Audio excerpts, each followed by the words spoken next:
There's a lot of things about my podcast you don't know anything about, Dottie. Things you wouldn't understand, things you couldn't understand, things you shouldn't understand.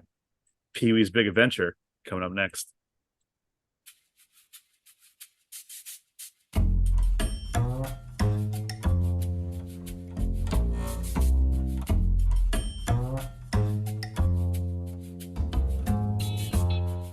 Haven't Seen It with Tim Sestito and Tommy Tevene.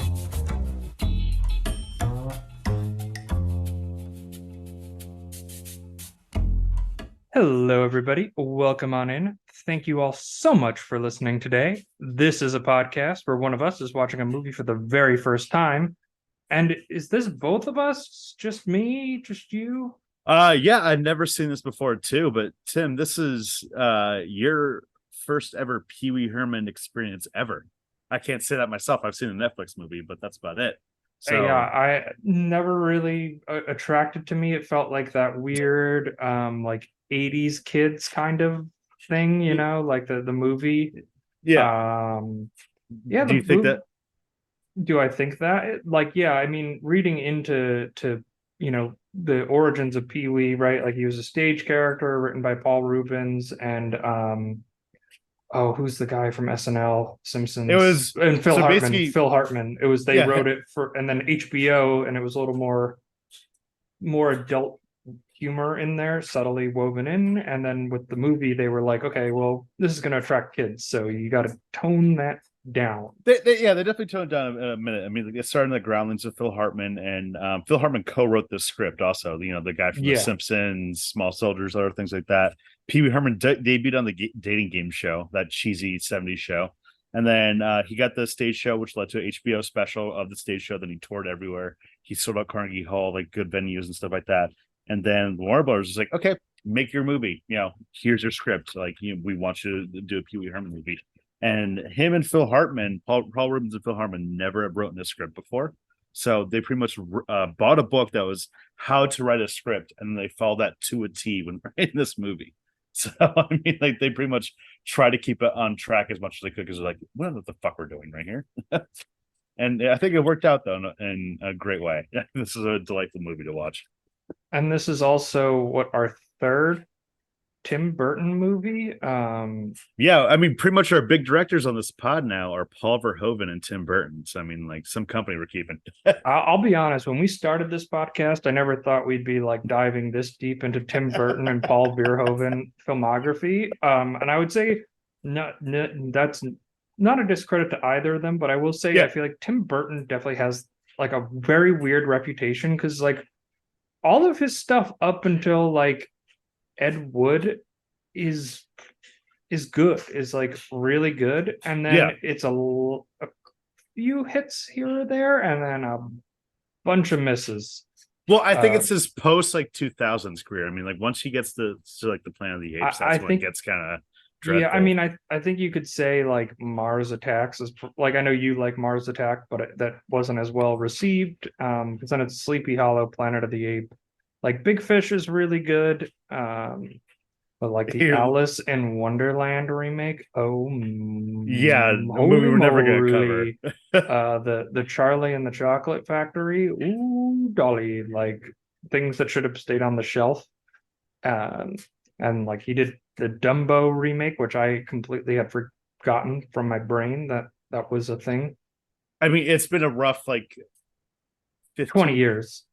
20 years. Yeah, let's say 20 years at this point for Tim Burton. But I mean, like, this is where you guys start. I mean, I'm excited for Deep Beetlejuice 2, and Wednesday, which he directed a few episodes, was a fun little show. So I think he's gained slightly on track, or just realizing like, hey, IP works for me. Well, I was gonna save it for the episode, but I felt more like I think the big distinction between like early Tim Burton stuff, I don't, and I'd have to rewatch some of like his big flops, but I would say like it's always been his like vision, and that's always come from like carefully crafted set design and like fantastic cinematography that really gives that effect and that feeling.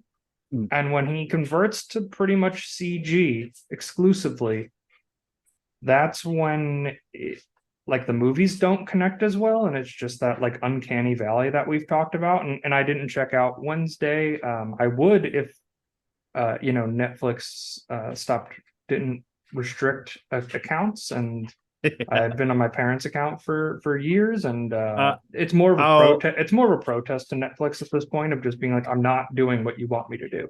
Like I you're know doing the George.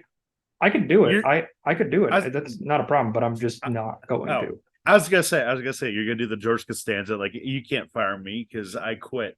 Can't have a thing of Netflix. Well, there's so The curse much happened to me. The curse there. happened to me. Yeah. Oh, sorry. What were you saying? The curse? The curse of Netflix happened to me where same thing. I mean, I think all of us were on our age on our parents' Netflix accounts. I got the you can't use this account on my Roku, and I'll tell you about other stuff off mic because I don't want Netflix to fucking hear anything. I like that. I Yeah. like that. So definitely looking for video podcasts now that now Yeah, yeah. now that everybody's on strike, they're like, what's really cheap we could get made? Okay, video podcast. Yeah, Netflix. If you'd like a video podcast, we're here for you 100%. Yeah. But Tommy, did you go see anything in the theater? See anything new, interesting? Yeah, so just after I talked about the Meg a couple weeks ago on the pod, I finally saw the Meg 2. I can't say finally because I saw opening weekend. But I think the Meg 2 was a lot more fun than the first one. I mean, pretty much check your expectations as I'm going to watch a dumb, fun action movie, and you'll be perfectly fine. I mean, like, there's a scene where, spoiler, Jason Statham, 20,000 feet under the sea, goes free diving without any scuba equipment whatsoever to go to another Hell hatch yeah. and goes in right there. And it's Hell like, yeah. oh, the pressure's not going to kill him because he can breathe through his nose. I'm like, all right, cool. I got it. Let's go, movie. This is dumb logic, but I'm here for it. Oh hell yeah. That's what I want from the Yeah. Meg too. I don't want any semblance of logic in this movie. I just want Yeah. cool stuff like happening on the screen. Like this is a B movie that's getting the production of an A movie. Yeah. And like you have to really lean into that B movie side of things to make it work. So it does that. Yeah. It does exactly that. I mean, like, the shark attack deaths are fun. I mean, there's some side plots that are like a little whatever. I mean, like a Yeah. little wonky. It could probably cut back a little bit of time, but I mean, I think it was just a fun time where it delivered what I expected, which was fucking people getting eaten by giant sharks and then fun, cool scuba deaths. Like someone gets pressurized death or something like that. So it's awesome. Hell yeah, hell yeah. In terms of what I saw recently, it wasn't much of movies. The only thing I can comment on is watching like 3/4 of The Lost World on TV, like literally on TNT. That sounds like a perfect TNT movie. It's a perfect TNT movie, but I know I didn't get to the end, I haven't seen that since I was probably 7 or 8 years old. Like it's been a very long time since because I'm kind of in the camp. There's one Jurassic Park movie and the rest kind of stink. Well, yeah, I remember like the only thing I can remember about the movie. I haven't seen this as a kid too, but I remember my brother and I just loved the part where the T-Rex crashed into the blockbuster video. I didn't get that part, which I remember. I also remember as a kid and that being like the best part of the movie. Yeah. From to where I got to, it is just very like it still has some of that Spielberg like cinematic magic, like the camera moving and stuff, but the story is kind of boring. It's just like Jeff Goldblum has to go rescue his girlfriend who's on the other island because there was another island where they developed the dinosaurs. And it's just very oddly paced, especially compared to like the original Jurassic Park, which was it's like beautiful in terms of its execution. And it like the two kids, they bring them back when he goes to Hammond's house, and they're just like they completely recasted those two, not the same actors. It's like you didn't need to force the grand like have like a 2-minute scene with you're like, remember these characters? Yep, they're here again, even though they're not going to show up again in the movie. Yeah, they're completely different. I mean, I remember liking this movie a lot as a kid, but the only things I can remember are pretty much, like I said, the T-Rex, the blockbuster, and the girl like somersault kicking like a velociraptor or something. To be fair I watched it with commercials and like got like halfway to 3/4 of the way through the movie. Like did you give up or are you like, oh, I have other plans? No, I had to go somewhere, and it just so happened that like I was watching that, and then I was like, okay. But I mean, it was cool to, I guess, like see. Maybe I'll give it like a full fair watch if I ever see it on streaming. Like it's not gonna be one I pay for. you know. Yeah, yeah, no, no, no. It's probably better than Jurassic Park 3, but that's not saying much. The franchise is mixed, but yeah, I'm curious It's to not mixed. revisit. It's not mixed. It's like one like Pantheon film, and then the rest is just a bunch of crap. Well, we found out today that Ryan Davey, the guy who made our theme song, Ryan Yoso, has never seen Jurassic Park all the way through. So that could be a future episode. Just saying. Ooh, bring them on. Oh, that'd be great. I'd love to watch Jurassic Park for the pod. Any excuse to watch that Any, movie. yeah, we're literally on the any excuse train to watch like a really great movie to get That's like views. half the thing. That's half the thing where I was like, oh, like I'm gonna watch Pee Wee's Big Adventure. Why don't we just cover it on the fucking pod? That's how it came to it. Yeah, and then you didn't was not disclosed about Paul Reuben's past, but we'll get into it. Anyway, this is Pee-wee's Big Adventure. Warner Brothers is proud to present the story of a rebel Morning. I'm here. and his bike James Bond kind of stuff. Stop that nun! together for the first time. And their first big movie. What? What? Pee Wee Herman is Pee Wee Herman in Pee Wee's Big Adventure, rated PG. Now playing at a theater near you. So this is my first foray into Pee Wee Herman, just altogether. Like I as we stated at the top, I think it was just like after my time, and then I also my parents were like, "Oh, what movie are you covering this week?" Like both separately, and I was like, "Oh, Pee Wee's Big Adventure," and they were like, "Oh, why would you cover that? Like, oh, that actor's terrible. Oh, I dislike him." And I was like, "Oh, okay, interesting. I didn't know that about it." I read through the controversy section of his Wikipedia, like right as you said that. I mean, I knew obviously the one of him jerking off in the back of a porno theater. I mean, like you're in a porno theater, whatever. Fucking Pee Wee Herman, Paul Rubens is. Listen, that's on him for like just not keeping it in his pants. You know, like the first one is like, come on, dude, like what are you doing? But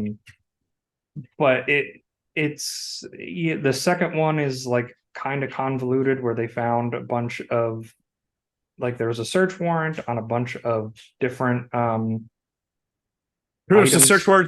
search warrant that pretty much got Jeffrey Jones, the guy who played Ferris Bueller's principal, or Winona Ryder's dad in Beetlejuice. Like he got fucking fuck ton of what's it called? vintage like erotica.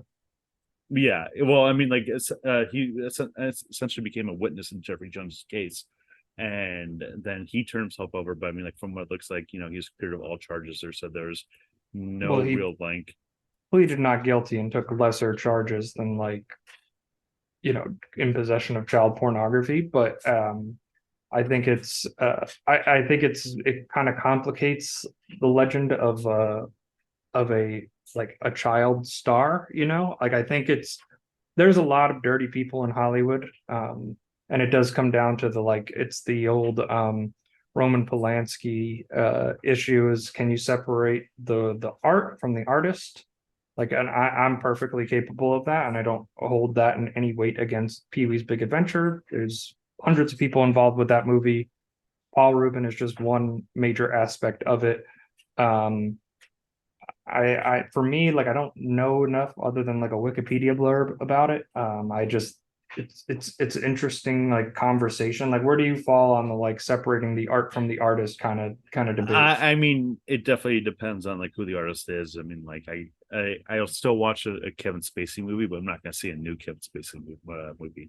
Like, Well, I don't think you're going to get a new Kevin Spacey movie. well, I mean that's fair too. I mean, like Bill Cosby. I mean, granted, it helped that like Bill Cosby, for example, just like fucking done right there. I mean, like obviously never gonna see it. And I've dealt with like in the past of like a podcaster I liked like found out they came out with like terrible allegations. It's like, all right, cool. I'm not gonna support this person whatsoever. I'm not gonna listen to this shit. The Paul Rubens thing. I mean, I've been reading so many of his obituaries, and they highlighted the 1992 case. I didn't, or 1991 case.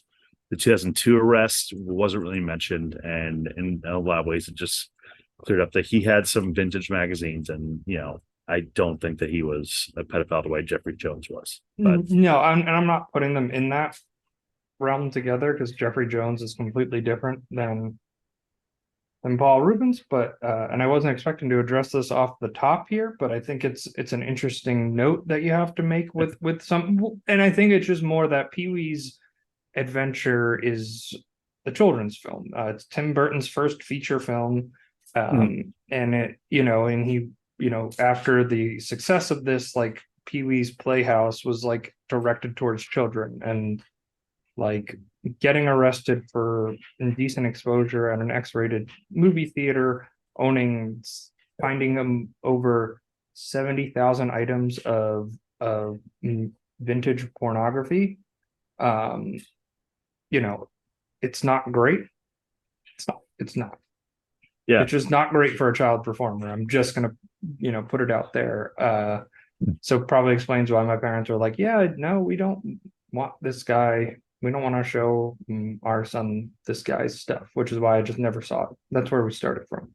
But that aside, I enjoyed Pee-wee's Big Adventure. It's I will say while watching it, the first act or so, I was kind of sitting there being like, all right, what is, like, where is this gonna go? Like, I had no context, no background, no anything to it. I think it's for a character like Pee-wee, who's kind of like a child performer. The character has a lot of depth without a lot of like internal monologue and internal dialogue in terms of like the many sides of him. Like when we're introduced to him in with his dream, and then into his like playhouse, like his house, it's like full. We get the sense that he's got like a very unique style to him, which is very of a Tim Burton kind of character, a very specific methodology. It's kind of crazy that he almost immediately like fits into Tim Burton mold. I mean, like obviously Tim Burton directed, so his style's gonna be all over this movie, but I feel like that his style just works perfectly with Pee Wee Herman, who was a character for years before Tim Burton. It's not like Tim Burton created this character and wrote this movie, not at all. But I mean, like also it helped that you have frequent future Tim Burton collaborators like Danny Elfman writing the score of this movie, and the score of this movie I thought was immediately great, immediately put you in that cartoonish vibe. Yeah, that was like, this is like a Danny Elfman like strength right here. Are these kind of movies? He knocks us out of the park in his sleep. This is a typical Danny Elfman score, but it's great. This is another day around the park for Danny Elfman. But yeah, then you get to just like Dottie, the girl that works at the bike store, that seems to have like a crush on him, and like she was in Valley Girl, and it was great seeing her again in another 80s movie because I haven't seen her act. She was the voice of Tommy Pickles, and you can kind of see why, that she just fits perfectly in this like kid mold where like the whole crush thing, she plays off of him perfectly. At first as like a straight woman, as like just like the character just like, what the fuck is this doing right here, or just dumbfounded by what he's doing. But she plays off him perfectly, I think. Yeah, and she kind of is supposed to be the quote unquote the love interest, I suppose, if there is anything in that. And Pee-wee kind of has this like side that I get the sense that he's a very selfish character, right? Like he's got this charm and like can elevate people around him, but it's only going to be when it's serving his self-interests. It's not going to be to do good onto others just for the sake of doing good onto others, right? Like no.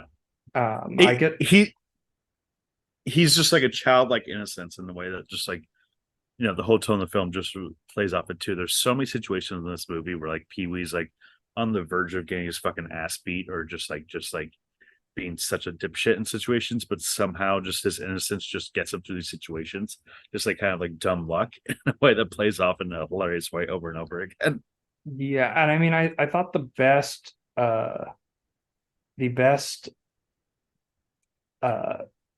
version of that was when he is hitchhiking along the road, and he what's his name? He's played by Judd Omen.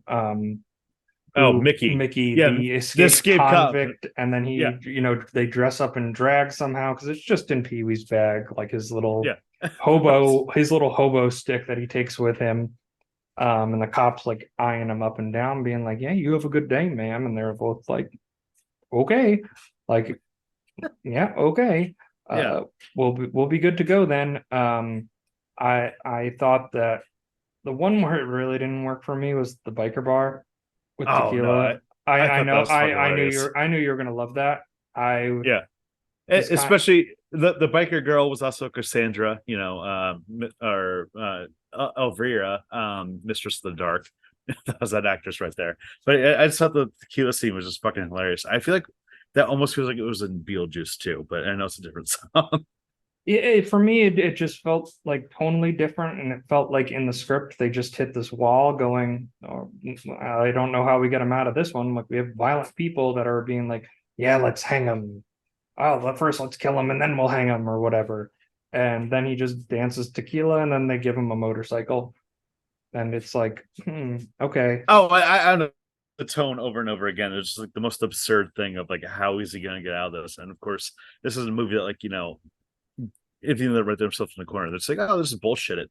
I just think that there's so many scenes in this movie that, like, I think that the joy of this movie, the joy of Pee Wee Herman as a character in general, from like what I've seen of the Netflix movie too, is just it's absurdity to the point of like being a joke to death, and then once that joke is dead, going past it to a point that it becomes funny again.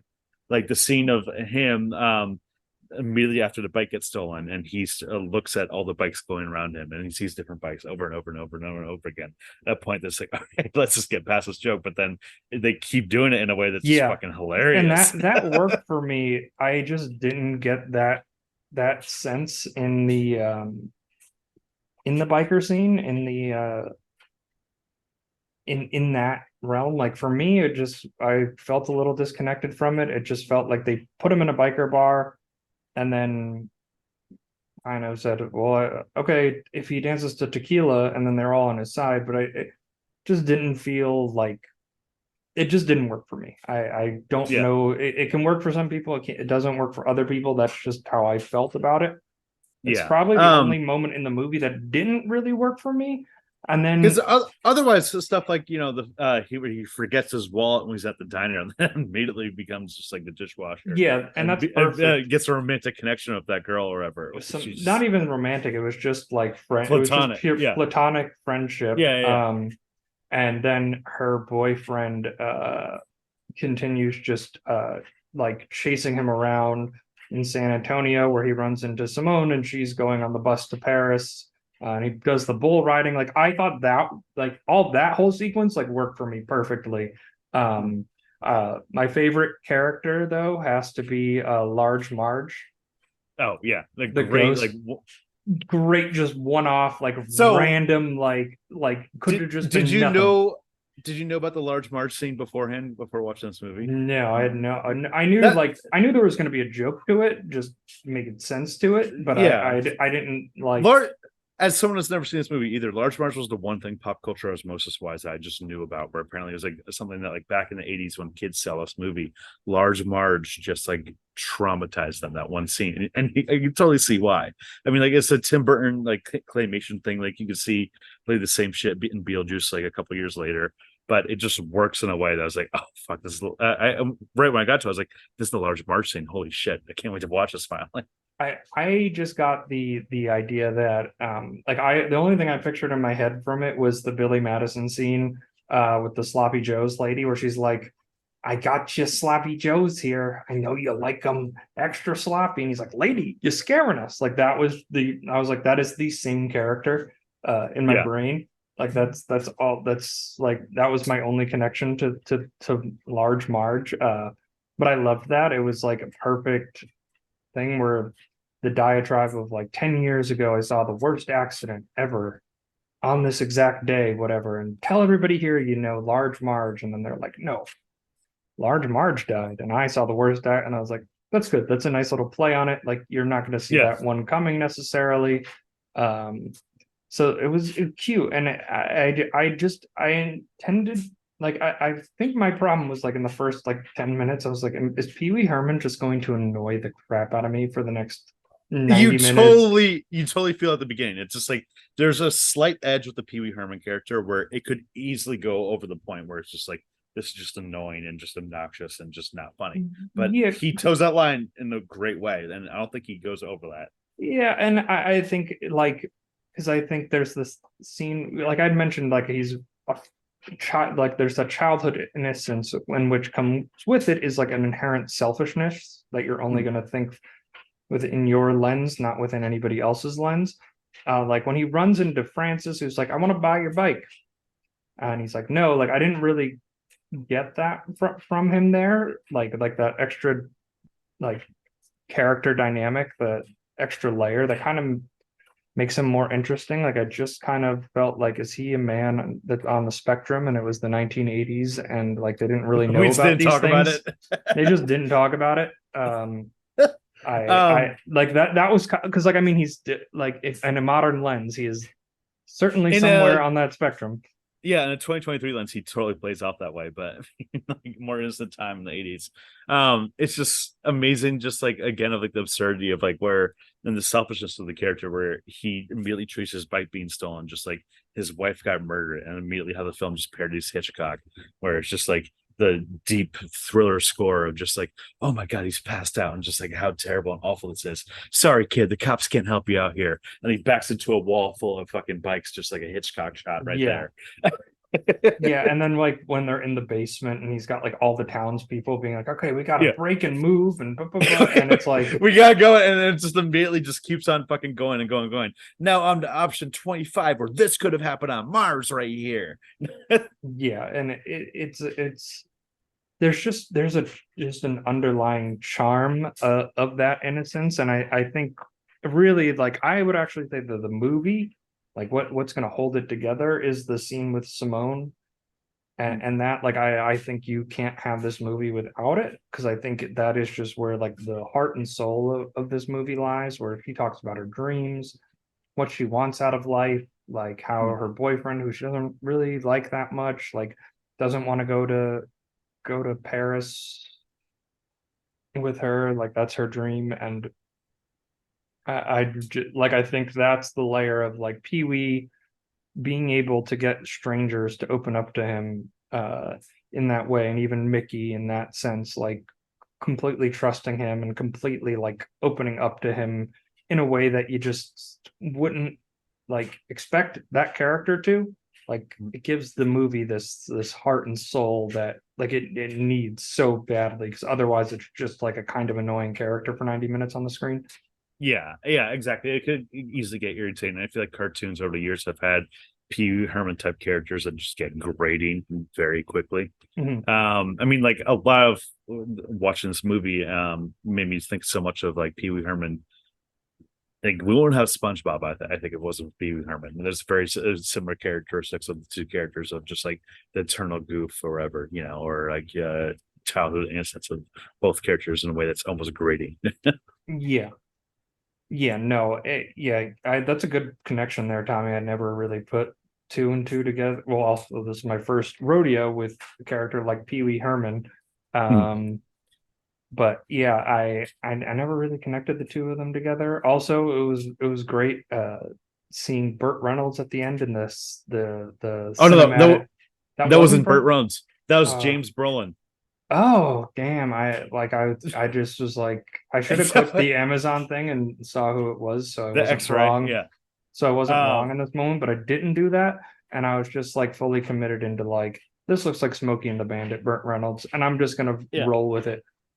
I mean, it plays off in a very similar way, but just the fact that it's James Brolin, random A-list star at the time, and it was like the feature part, and then Pee Wee Herman's voice is dubbed over. It reminds me of SpongeBob, the episode of the commercial where he's like, "Hey, I'm right there." Yeah, exactly. A little bit of the Mike Wazowski. Can you believe it? I'm on the front page of the cover. And yeah, it's charming. It's like the perfect length. Like if it was any longer than 90 minutes, like this movie would have gotten very grating. Yeah, exactly. What's funny is that like, you know, at the time this got like, I think like pretty decent critical reviews. But I remember on the Siskel and Ebert show, Ebert didn't see the show, and he was like, "Oh, the show looks movie looks funny. I can't wait to see it, or whatever." But Cisco was like, "This movie was awful. Like, oh, this is like so grating, and like I don't get this juvenile hero humor." And like Cisco named it the worst movie of 1985. It's like, all right, come on, Cisco, lighten up a little bit. You can learn to laugh. Yeah, but that was like half the fun of that show was that they like he didn't know how to laugh and had like a giant stick up his ass. And So yeah, basically, like the way it went was that Cisco just shits on this movie, and then Ebert's like, "I haven't seen it, but based on those clips we just saw, this looks funny. I gotta see it." yeah, and I mean, I don't know. I think with a lot of great like this is one of those movies I wouldn't put it in like a pantheon film, right? But it's a good movie. Um, where is that like I feel like a good movie is going to attract a lot more haters where it's really not going to work for them at all versus like a pantheon movie like just a Goodfellas, right? Or Godfather, like one of those ones that people just put up there at the top. And like I don't think this is like Tim Burton's best movie. But I think it's a good start for his first feature. And like the only real like Tim Burton scene, or I guess there's two, like the magic shop was fully Tim Burton, and then the dream sequence in the hospital after he crashes the bike, that was also very, very Tim Burton. The whole large March like sequence and like scenes were like I also felt like Tim Burton just like flexing his muscles, like, all right, here's what I can bring to the table a little more. Yeah, I feel like getting that performance out of the actress who played Large Marge was like very Tim Burton to get that tone, get that kind of get that kind of performance. What's crazy is this being a Warner Bros. Movie. I mean, between this and Beetlejuice, that's what convinced Warner Bros. Like, this is the guy for Batman. Here we go. So, what was the right call. Yeah, 100%. So, I mean, like, what a 1-2 punch, and just like immediately put his career on track. I am a star. I'm a star. I'm a star. I'm a star. I am a big, bright, shining star. All right, Tommy. Who is the star of Pee Wee Herman? Who has the best performance out of anybody? I mean, this is probably the easiest one we've ever done. I mean, this is obviously Paul Reuben's Pee Wee Herman himself. I mean, like, obviously, this movie just like the tone just revolves around his character in a way that's just like very fun to see. And he just gives such a great like cartoonish performance that's not grating in a way that it could easily. So yeah, that's the very big surprising part is that it like I was very worried this was going to get grating for me. But it's obviously Paul Reuben, but I want to shout out Diane Salinger as Simone. She's excellent. E.G. Daly as Dottie. She's also great. Mark Holton is a good like childish adversary for Pee Wee in his hometown. I think those were like the performances that really kind of stood out for me aside from Paul Rubens, but like he's the only one that has like everybody else has like 5 minutes of screen time. Like the Paul Rubens putting this movie on his shoulders and carrying the performance all the way through. I'm pretty sure he's in every single scene in this movie. So yeah, I mean, it makes sense. It's Pee Wee's Big Adventure. Yeah, which ends on the Warner Brothers lot where he steals the bike from a set, which the escalation of that was amazing too. Yeah. Just where it goes from like just like a random cowboy movie or ever like a surf movie, then to like Godzilla movie. Yeah, and the funny thing is, you're just like, okay, like how, like it was just like, okay, they got the surf scene in, okay, got it. And then there was like one more, there was like two, I can't remember what the second one was, but then it was the Godzilla. Then I think it was like one more as well, where it was was that Twisted Sister singing a music video on the set? That was 100% Twisted Sister. That was Twisted Sister. Yeah, that was definitely Twisted Sister. Yeah, where they just like ride through the music video, and I was just like, it was at the point of like, this is funny because it's longer than it needs to be. That worked, and I think the biggest one was the animal rescue. Right after that, because then of course he like goes and rescues. He sees a pet store on fire as soon as he gets off the lot, and he goes and rescues all these pets. He did not want to rescue the snakes, but he finally does. Like he makes that face like 5 times, being like, and they're like, this guy's a hero, let's go. There's one thing about that scene though that because of Nope, whenever I see a chimpanzee in a movie, I'm like, oh no. Like, oh no. Yeah. Yeah, that Nope will have that effect on you. Yeah. But yeah, like that was just another one of those long, like longer, like I'm like, okay, like got it. He saved the dogs. Okay, got it. Oh, you're gonna go back and save the birds. Like you Okay. almost want to speed up, but it's just like you And then laugh at how long it is. it's the Family Guy knee gag, right? Yeah. Yeah, exactly. Where it's just like it goes on for too long. It almost feels like it's there to get to the 90-minute runtime exactly. Yeah, to pad it out. literally feels like it. Yeah. But yeah, that was a very nice, like heroic thing for Pee Wee to do that makes the Warner Brothers want to sign him on and buy his life rights instead of getting him arrested for stealing their property, which is actually his property. But yeah, I wanted to like shout out the ending because it's kind of wild. Amazing. Are you ready, comedy partner? Waka waka. Tommy, would Pee Wee's Big Adventure work as a Muppet adaptation? Yes, 100% yes. I mean, this is Yeah. practically just the Muppet movie. And Yeah, this is in a practically way. a Muppet movie if you just keep Pee Wee in there and you just have all the rest of the characters in the replaced with Muppets. Like it would be perfect. It would be exactly like pitch perfect. I mean, like we shared a photo on our Instagram the day that Paul Reuben passed away of him with Kermit the Frog, and I mean, he was on the Muppets himself. Like, he's doing different incarnations, and he just fits right in that cartoony world. The ending is straight out of the Muppet movie, where it's just Yeah, like, oh, here's your movie. The ending is very, very Muppet-esque, where they're watching the drive-through, and he gives Mickey the hot dog, and he tries to sneak the file, and he's like, good try, Pee Wee, right? Like the cop just takes it and just like it's like that. It's like, okay, it's a cartoon, and like that up to this point. And yeah, that was very fun. Yeah, Muppet adaptation, totally. Tommy, review time. Give me your score out of 5. All right, so first time watching, not my first Pee Wee's movie. First one was a Netflix one, which I like too. But this was just a very, very fucking funny movie for me. I mean, I kept on laughing out loud, which I don't often do when I'm watching comedies by myself. But this just the absurdity of it just kept on just reaching my funny bone in a way, and I felt constantly entertained. And I think Tim Burton's direction really just made this very interesting in a visual way and a visual aesthetic too. And I'm gonna give this a 4 out of 5. So very fun movie. I feel like I'm gonna rewatch this a lot. So yeah. Yeah, for me, I want to say it's a 3 out of 5. It's a fun kids movie from a prior age. I just kind of think that's the height of the element. It just like all like specifically the biker scene was the one that kind of like took me out of the movie for a minute there, where I was just like, this isn't funny to me, and it's just not working.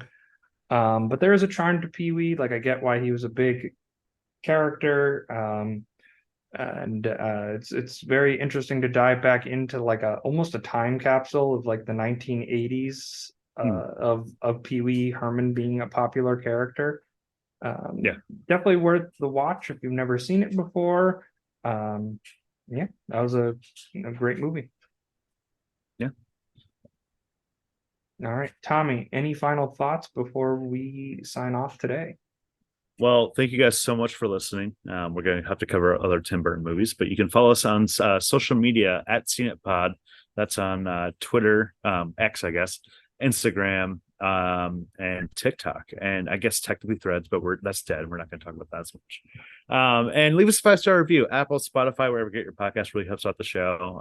And next week, William Frankton just died this week, so we're going to be covering Sorcerer next. Yeah, we were talking about it. William Friedkin passed away. We covered The Exorcist last year with the Film vs. Film podcast, and this year I think maybe we'll do a Sorcerer for Friedkin. We could do French Connection as well, but I've heard really good things about Sorcerer, so I'd be very excited to check that out. Go back to William Friedkin world, where he's just one of the most blunt, direct people. That's kind of a lunatic, and I love him. So yeah, and then we're figuring out the rest of our August schedule, but thank you all so much for listening today. We will see you next week.